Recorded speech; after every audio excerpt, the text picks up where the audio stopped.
오늘은 국민연금 얘기 좀 해볼까 합니다. 국민연금 추납 제도에 대해 얼마나 알고 계신가요? 국민연금 추납이라는 것은 추후에 납부하는 국민연금을 추납이라고 하는데요. 그런데 요즘 추납 막차를 타려는 사람들이 몰리면서 연금공단 창구는 난리가 났습니다. 이게 도마 위에 오르고 제도를 바꾸겠다고 해서 난리가 난 겁니다. 그 이유는 국민연금 추납 제도를 부자들이 재테크 수단으로 악용되고 있다는 겁니다. 그렇다면 성실하게 납부해온 사람들만 호구가 되는 걸까요? 부자들만 하고 있다는 국민연금 추납 재테크 꿀팁, 우리도 배워서 늦기 전에 막차를 타볼까요? 국민연금 추납으로 재테크하는 방법, 그 이야기 지금 시작합니다. 안녕하십니까, 조여사 전성시대입니다. 사는 건 그런 것 같습니다.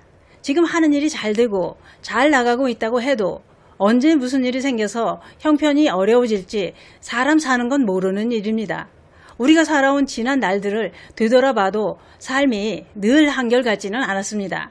노후를 대비해서 연금을 들어놓는 것도 그렇습니다.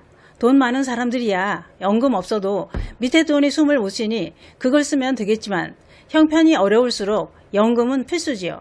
그게 그렇습니다. 어려운 살림에 부모 모시고 자식들 뒷바라지 하느라 노후 자금도 준비 못한 사람들 많습니다. 형편이 어려워도 연금 하나는 해약하지 않고 꼭 붙잡고 힘들게 한 달, 두 달 불입하고 있었죠. 그러다 실직을 하거나 폐업 또는 아프거나 이런 일이 생기면 연금은 더 이상 불입하지 못하고 중단이 될 수밖에 없습니다. 국민연금, 추후 납부, 추납이라는 제도는 실직이나 군 입대, 폐업, 주부 경력 단절 이런 상황에서 소득이 없어 보험료를 납부하지 못한 가입 제외 기간의 국민연금을 추후에 납부할 수 있도록 하는 좋은 제도입니다. 또 소득이 없는 배우자도 국민연금에 소득 신고를 하거나 임의 가입을 하고 추납 대상 기간 동안의 보험료를 원할 경우에 추후에 납부할 수 있도록 했습니다. 이 제도는 가입 기간을 인정해주고 국민연금 납부액 늘리기로 활용할 수 있습니다.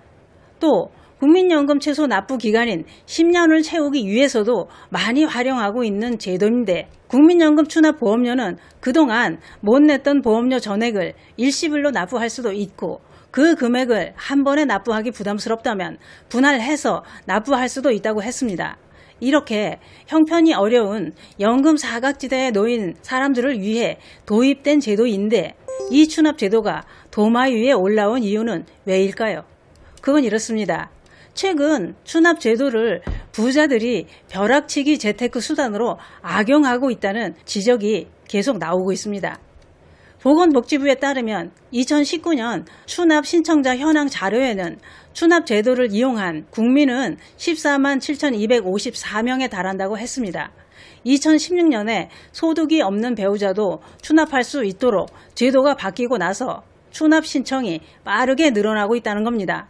그러면 부자들이 추납으로 벼락치기 재테크를 한다고 했는데 어떻게 재테크가 되었는지 알아볼까요? 그건 이렇습니다. 소득이 없는 가정주부도 추납 신청을 할 수 있다고 했습니다. 국민연금은 금융회사에서 가입하는 개인연금과 다릅니다. 국민연금은 물가 상승률까지 반영해 연금액을 올려주기 때문에 실질 수익이 높습니다. 2017년 기준 국민연금 평균 수익비는 최저 1.6에서 최고 2.9로 나타났다고 합니다. 이 말은 가입자가 낸 보험료에 비해 1.6배 이상 더 많은 보험료를 돌려받고 있다는 얘기가 되는 겁니다. 그러면 실제 사례들을 살펴볼까요? 어떤 가입자는 국민연금을 1개월 가입하고 291개월치 보험료를 추납했습니다. 그리고 나서 49만 650원을 매달 연금으로 받게 되었는데요. 국민연금 가입 한 달 만에 연금 24년치 수급권을 확보하게 된 겁니다.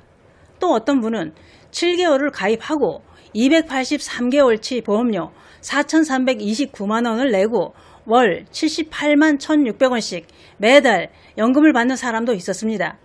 이런 사례는 계산을 따져보면 향후 6년만 연금을 받는다 쳐도 추납한 금액보다 더 많은 돈을 받게 되는 겁니다. 이게 남는 장사라는 거죠. 해볼만 한 겁니다. 그게 그렇습니다. 요즘 은행에 돈 넣어놓고 이자 바라던 시제는 끝났습니다. 은행은 대출 이자는 비싸게 받으면서 예금 이자는 날로 먹으려 덤빕니다. 은행에 비교했을 때 어마어마한 이익 차이가 나는데 은행에 놔두는 것보다 훨 이익이 높은데 자격이 된다면 안 할 이유가 없지요. 법을 어긴 것도 아닙니다. 돈이 없어서 못하고 몰라서 못하는 겁니다. 그래서 요즘 부자들 사이에서 재테크 꿀팁이라고 입소문이 나면서 여유가 있는 사람들이 달려들고 있다는 건데요. 이런 얘기 들으시니 어떠신가요? 생각나는 게 있으실 겁니다. 이럴 거면 성실하게 납부 안 해도 되는 거 아닌가요? 직장이 아닌 지역 가입자들은 형편이 어려울 땐 연금 다박다박 나가는 것도 힘들 때 많습니다. 그래도 중단 안 하고 내고 있었는데 이런 상황은 좀 그렇기는 합니다. 그래서 이것은 성실하게 납부하는 분위기를 저해한다는 지적이 제기되고 있는 겁니다.